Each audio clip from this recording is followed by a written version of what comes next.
25 years since the original game, and 15 since the Anniversary Edition, Halo Campaign Evolved is taking us back to the classic 2001 shooter that started it all.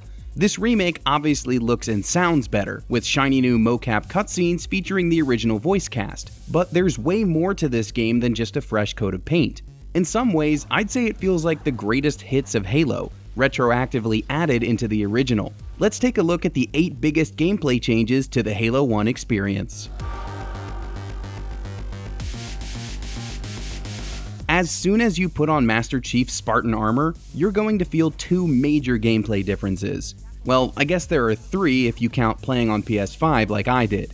This is Halo's debut on PlayStation, and we can't forget how big that is. But no matter where you're playing this remake, you'll be able to sprint and aim down your weapon's sights from minute 1. Sprinting was not a part of Halo for many years. Reach had it as a power-up, and Halo 4 eventually made it a permanent thing. Campaign Evolved is the first time you'll be able to sprint through the original missions, and it adds a new layer of momentum as Chief leaps across gaps and through Covenant ships. Aiming down sights also changes how you get through a firefight, giving you new options for taking down long-distance enemies or lining up headshots, both of which come with a different HUD when you zoom in. Just these 2 changes to moving and shooting make a massive difference in the shooter you remember from back in the day. Beyond the 10 original chapters, there's also a trio of new prequel missions in Campaign Evolved. They're set on a massive Covenant ship, where Master Chief is tasked with finding some secret map data. Of course, as you might expect, there are a few twists along the way as he fights through the ship. These 3 prequel missions are separate from the main campaign, but they serve as a nice lead-in to the core story, while cramming in just about every new addition from the remake into one tight package. It's like an appetizer for all the new stuff. Plus, it's another chance to fight alongside Sergeant Johnson, and who wouldn't want to do that?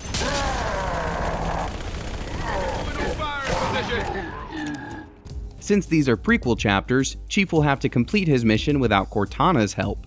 As Johnson likes to say, Master Chief is still the almost silent hero type, even while the 2 of them are doing this together. The prequel missions also give you a taste of all the new weapons you'll pick up throughout the rest of the game. Well, when I say new, I mean new for Halo 1. Fan-favorite firearms that first appeared in the sequels are available here for the first time, and it's a real treat to run through the original missions with a needle rifle or energy sword, my personal favorite. Pickups like overshields and active camo are here from before, but they're not instant power-ups like they were in the original game. Instead, you can activate them with a button press whenever it makes sense to you, just like the special Spartan equipment that came later in the series. I don't want to spoil all of these weapon and gear changes, but you will see the majority of them throughout this video. There are 9 total weapons retroactively added to the first game, many of which are handy against specific enemies. Speaking of which, you're going to encounter some brand new enemies in this game. Much like the special weapons, I don't want to spoil you on some of the newcomers, but I will say again that the prequel missions are a great way to get a sampling of them. For example, the Brutes are back, and they bring their Brute plasma rifles with them. Their introduction in the prequels comes as part of a key cutscene too. With the new Campaign Remix feature, you can replay the campaign missions and encounter these new and returning enemies in places they're not normally supposed to be. Hunters have been a part of Halo since the beginning, but that doesn't mean I want to run into them the first time I board a Covenant ship.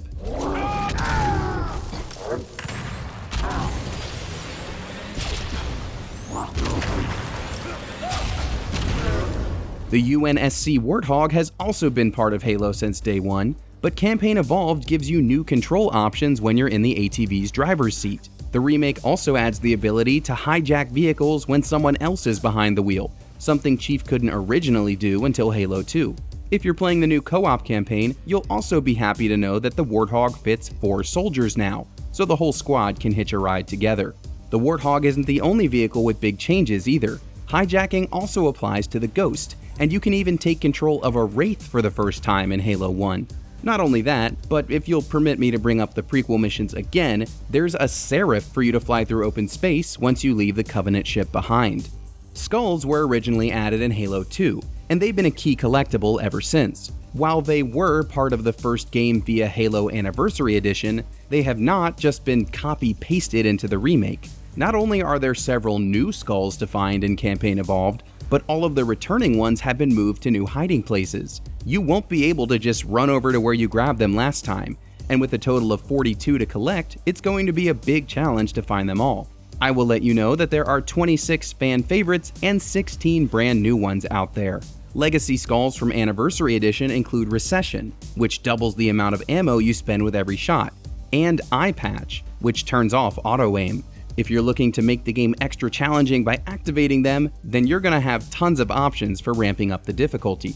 In some cases, you can even activate skulls that revert the game to its original pace by doing things like deactivating your new sprint. Of course, there are also some silly ones making their return, like the beloved Grunt Birthday Party.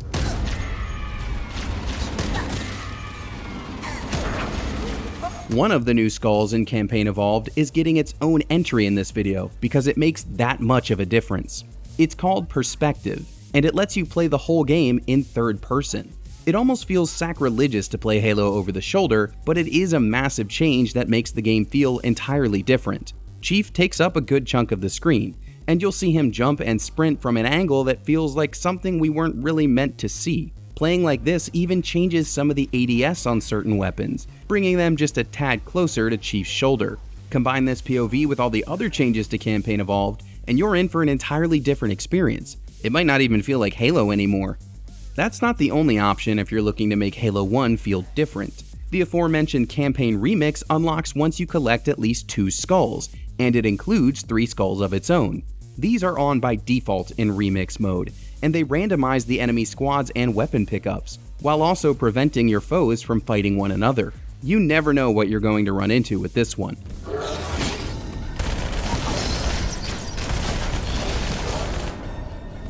And if you want to dive into the classic missions with your buddies, you'll be happy to know you can do that with full 4-player co-op.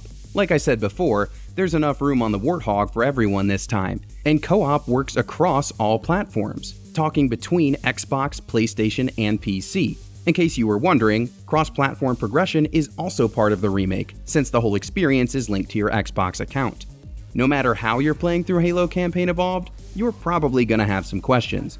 We've got everything you need to know over on our wiki. For help finding those new and returning skulls, tracking down all the terminals, or anything else in the remake, you're already in the right place. IGN.